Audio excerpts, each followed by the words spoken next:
Hello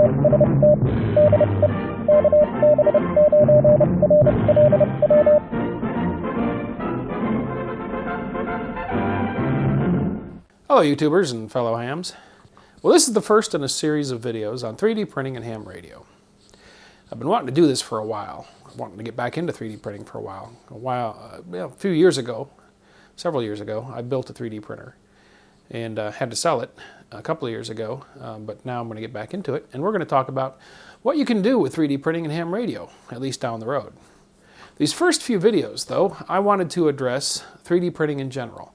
I asked some questions on the Facebook page, and from what I've gathered and what I've heard from people through the years too, is there are three main things that are keeping a lot of people that are interested in 3D printing from getting into 3D printing. One being the printer. Two being design, parts design. There's a heck of a learning curve there, or at least there used to be. Things have gotten better. And the third being slicing, which is the preparing of the data to be sent to a 3D printer. And there's a lot of factors and things in there. All of these together makes too much information for one video, so we're going to do it in 3 videos. And this first one here is about the printer. Now, a lot of people have been put off on 3D printing because of 2 factors. One, the printers are very expensive, and 2, they are very complicated, finicky, high-maintenance machines. So let's look first at the second factor. When 3D printing first took off in the makerspace, the technology behind it, additive manufacturing, has been around for decades. It's not a new technology. But somewhere around 8-9 years ago, I think, a guy named Prusa decided to try to make a robot that could make copies of itself. And his creation got popular with the makers, and they called it a 3D printer because it used melting plastic into a bead and lining that bead up and layering it down to draw a part layer by layer and create a real-world object. And that's where the 3D printing craze started. And for those early first few years, it kind of exploded in the makerspace, and all the 3D printers were hobbyist machines. They were all scratch-built and eventually built from kits where a lot of the parts were 3D printed. But, well, for example, the printer that I originally got several years ago was a Prusa i2, and it came as a big box full of threaded rods and nuts and bolts and circuit boards and stepper motors and all the parts and pieces, and then you had to completely assemble it. And it took me a week, and I worked on it a lot. I worked on it into the evenings, late into the evenings every day after work. But it took a week to build it, and then it took a month of fiddling with it and calibrating and changing settings before I got decent prints out of it. I mean, it was, and I'm a techie kind of guy, you know, but it was a lot of work to get there, and that's how it was for just about anybody getting into 3D printing. Now, along around that time, companies started popping up, like MakerBot, that provided pre-assembled, tested, and aligned and calibrated printers like an appliance, out of the box, ready to go. But they were quite expensive, over $1,000 easy in most cases, sometimes approaching $2,000. And it's kind of remained that way for a while, but lately there have been some low-cost 3D printers showing up that come complete and ready to go out of the box. There's lots of low-cost kits. You can get a kit now for $130, $140, $150 in that range if you want to go through the work of building it. And for some people that's enjoyable, but you're going to have work. You're going to have to put it all together. You're going to have to calibrate it. You're going to have to mess with it. You're going to have to update and change parts on it to get it to where it works well. So what I wanted to do was look at something that is A, affordable, and B, comes out of the box ready to go. And what I went with was the Monoprice Select Mini version 2. At a price of just over $200, it fits the first criteria, it's affordable, and it comes out of the box ready to go. So let's go open it up, and I'll show you what's in the box, and we'll get it set up. We're going to open up the box. It's not too heavy. It feels like about 5 or 6 pounds maybe.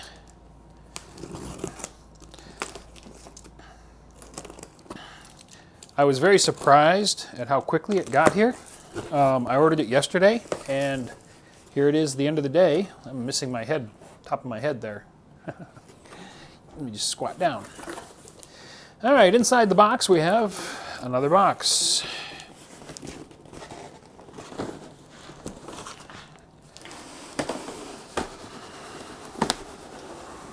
Okay, double boxed.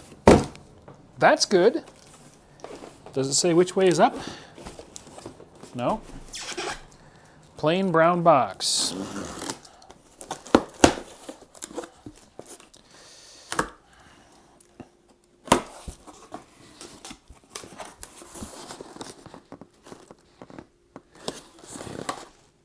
Yeah, there's open stuff on both sides, so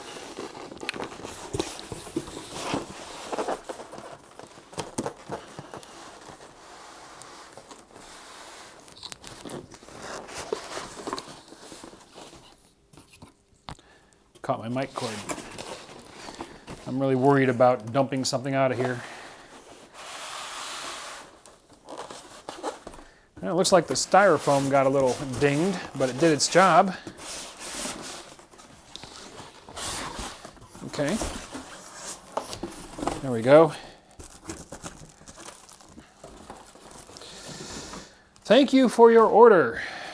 Is this the manual or is it just a... Okay, user's manual, very thin.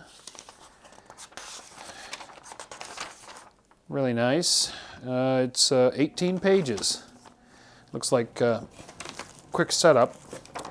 And a little quick user's guide. Remove the printer from the packaging. Do not remove or damage the printing surface or build platform. Download the manual. Install Cura or Repetier software. Oh, included on the memory card. I bet it's only the Windows version. Have fun with your new 3D printer. Well, I do plan on doing that. So let's see. That would be the bottom. Right. They got a big circular spot in the foam there where I guess they probably would have included a sample roll of filament. But yeah, you get a tiny little bitty amount of white PLA. Small box, would it probably be the power supply? Yes, it is. It's a power brick. 12 volts at 7 amps. Small coaxial connector. Ah, there's the printer. It's in there sideways. And we got another box. And this has a USB to micro USB cable. A 2-wire power cord. It's not 3-wire grounded. When I get to modding this printer, I might do an upgrade and switch this over to a 3-wire. Well, I guess that's the power brick. Never mind. This would be the spool holder arm. Sits on the side of the printer to hold the plastic SD card and an Allen key. And a small flexible plastic scraper for getting the prints off the bed. And here we have the printer itself. It's a cute little thing.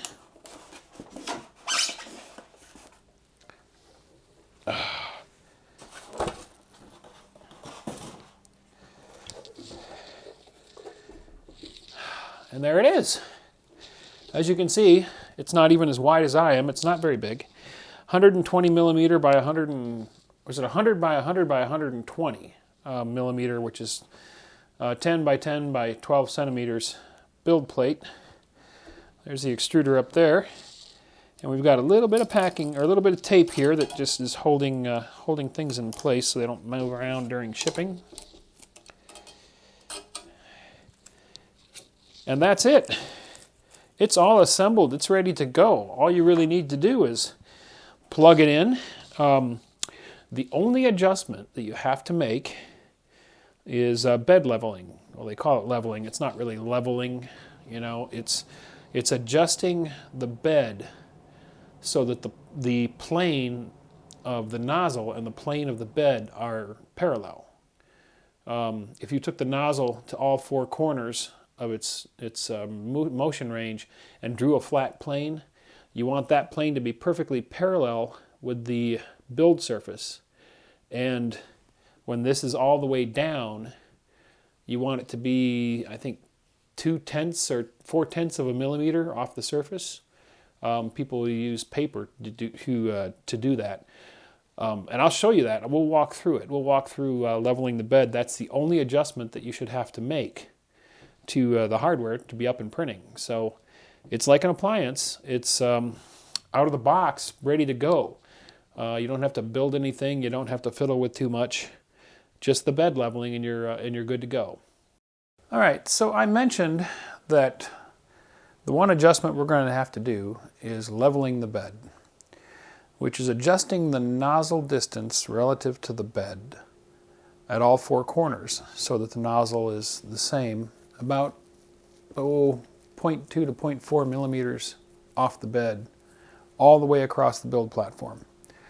Now to do that, the first thing we're going to have to do is we're going to have to tell the printer to move all of its axes to the home position. And we do that using the knob here. You can move through the menus. There's preheat, there's print, and there's move. Now select move, and as you can see, there is home. Now when I select home, the printer is going to move all of its axes to the home position, including the Z, which is the up and down, bringing the nozzle down to where it considers home to be, which should be 0.2 to 0.4 millimeters off the bed. About the thickness of a sheet of paper actually works pretty well, which I think is 0.2. So that's what we'll use to level it. So let me reposition the camera, and we'll do a leveling. All right, I have it on home. I'm going to hit the button, and you'll see the build plate and the head all go to the home positions.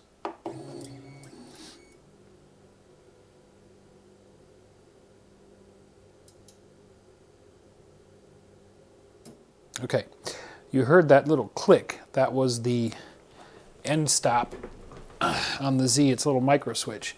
So it hit that switch, and it thinks that it is now at home. And what I have is just a regular piece of paper. I just tore off a little corner of a piece of paper. And I'm going to take that and I'm going to slide it under there. And, okay, it's catching. See that? I don't know if you can see that happening. But it's catching on the nozzle. So the bed is too far up at this corner. So what I'm going to do is and they tell you, I think at Monoprice, to do this, you turn off the printer so that the motors can move, and I'll be able to move the bed. So if I take the bed back there, I feel the paper catching on it. So I'm going to pull it out so I can get to that little Allen screw, a little key that came with it, and I am going to back that screw out just a teeny tiny bit because the paper is just barely catching. So I'll just move that just a hair, and we'll put the bed back and take our paper. Still catching. I think I went the wrong way actually. I wanted to tighten it a hair's breadth because I want to take the bed down. All right, there.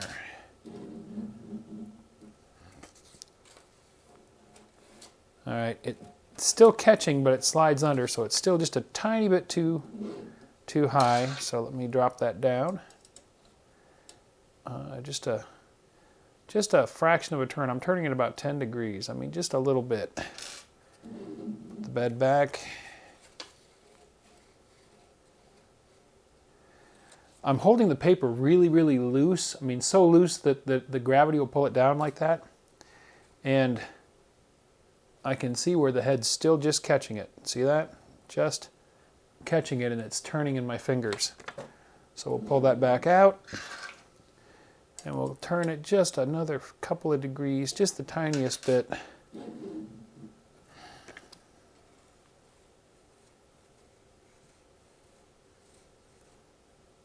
Just barely catching. I think I'm almost there. So I'll have to do this for each of the four corners.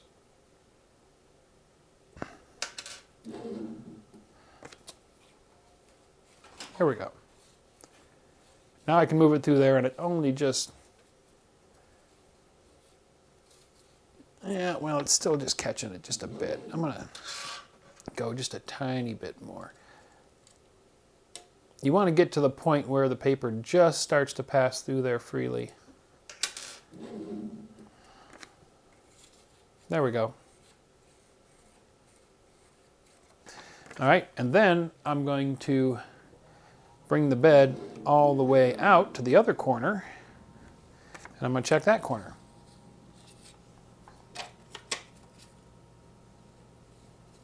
Now, there's no catch at all, so I need to go up a little bit.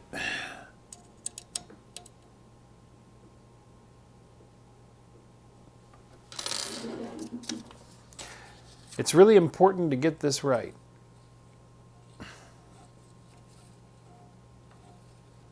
Oh, now I'm catching, I think.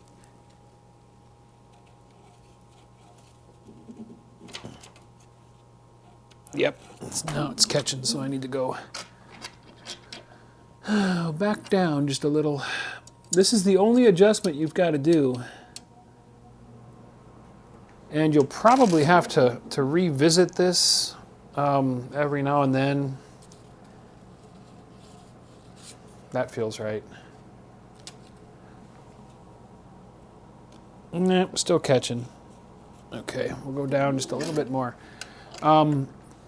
As the springs age, as the printer ages, this can change a little bit. Some newer printers have auto bed leveling where they make the adjustment every time you run the printer. That's really nice. The printer that I wanted to look at for this review was the new Monoprice Mini Delta, which does do auto bed leveling, but it's not going to be out until June. So we might get a chance to see one of those at the Rep Rap Festival, I'm hoping.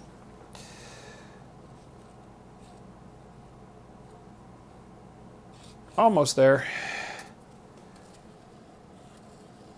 Yeah, it's still catching. We'll go just a tiny bit more. If you don't have this right, if there's too much of a gap, then that first layer won't stick to the bed, and your print will just go sliding all over the place. There we go.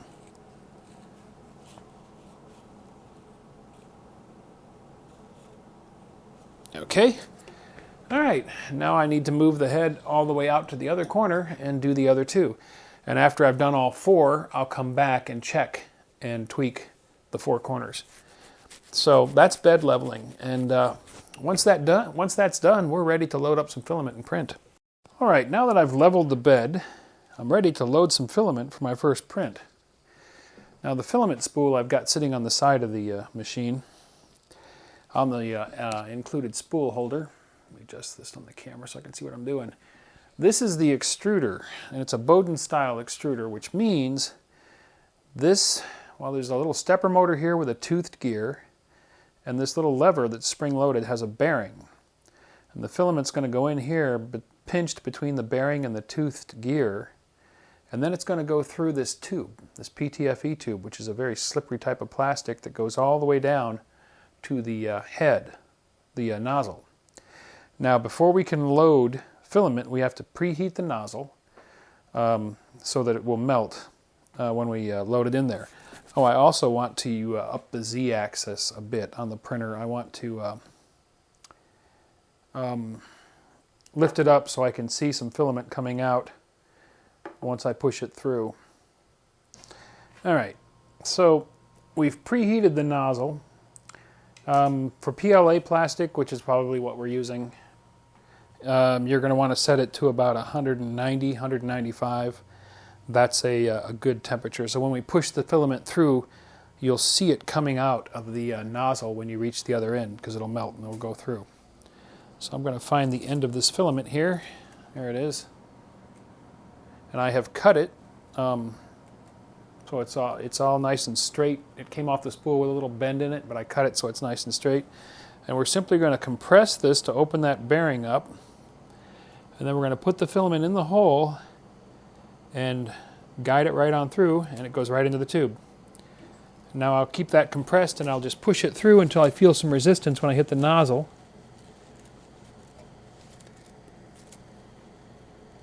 There it is. There's my nozzle at temperature. 190.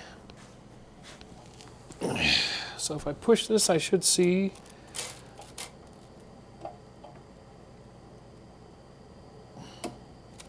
Oh, there we go. Yep, there it is. Okay, I see some filament coming out of the nozzle. Okay, now I've got filament loaded and I am ready to print my first print. So that's really all there is to setting it up out of the box. The bed leveling takes the longest. Once you're done with that, you're ready to go.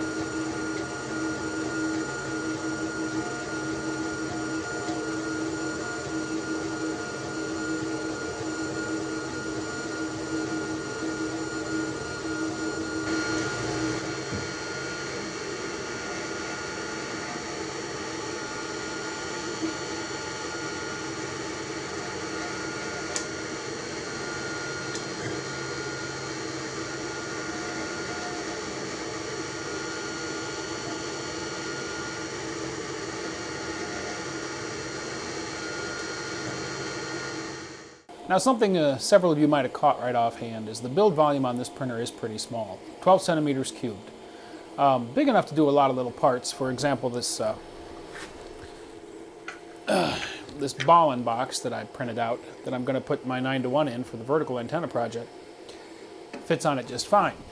But with this printer, you're not going to print a case for your BITX or your QCX transceiver, at least not in one piece. It's too small for that. You'd have to go with a larger printer. I thought about going in that route, but this was what was within my budget. And for a lot of you, something like this might be just fine for getting into 3D printing and playing around, experimenting, learning about it, if you don't want to invest much money. For those of you that want to get a printer and you want to start building cases for your transceivers and the much bigger pieces, you're going to have to look at something a little more expensive and a little bit bigger. And there are several.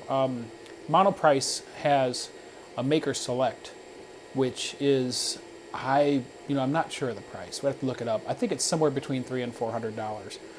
So you get up a little ways in cost if you want to get into something bigger. But as far as just printing out useful parts and things, I'm going to find lots of uses for this related to ham radio. One thing that I'm thinking about now today, I had the idea for, there's a regen receiver kit that I was going to build. And part of it was a Boy Scout kit, and part of it was winding a coil on a pill bottle. I don't have a pill bottle. And I thought, well, I'll just print out a coil former. And I thought, with 3D printing, I could make the coil former custom. I could give it threads to guide the wire, and give it a little hole to solder in the tap, and a mount hole in the bottom, mount it on the board. I could make it exactly fit the kit, So there's lots of things we can do with this, and I do plan on doing quite a few in future videos. However, this is the end of this one. We're just looking at the printer in this video. It's busy right now printing a Raspberry Pi Zero case. I have a Raspberry Pi Zero that I want to experiment with building a print server for it, but we'll get into that in a video down the road. But anyway, this is the first in a series. This is the printer I'm going with, and the printer we're going to use for the future videos. The next video in the series will be on design. It used to be with 3D printers that it took a knowledge of CAD and some pretty complicated software and quite a learning curve to start designing parts, and that has changed quite a bit. There's far more easy alternatives out there now for designing parts for 3D printing, and we're going to be looking at one in the next video that just about anybody can sit down and start making parts with without any knowledge of CAD. So stay tuned for that one. Thanks for watching. If you enjoyed the video, don't forget to give it a thumbs up. Also, if you're not already a subscriber, click to subscribe. Join us on the Facebook channel for discussion about the videos. And if you'd like to help support this channel, please click to support me on my Patreon page.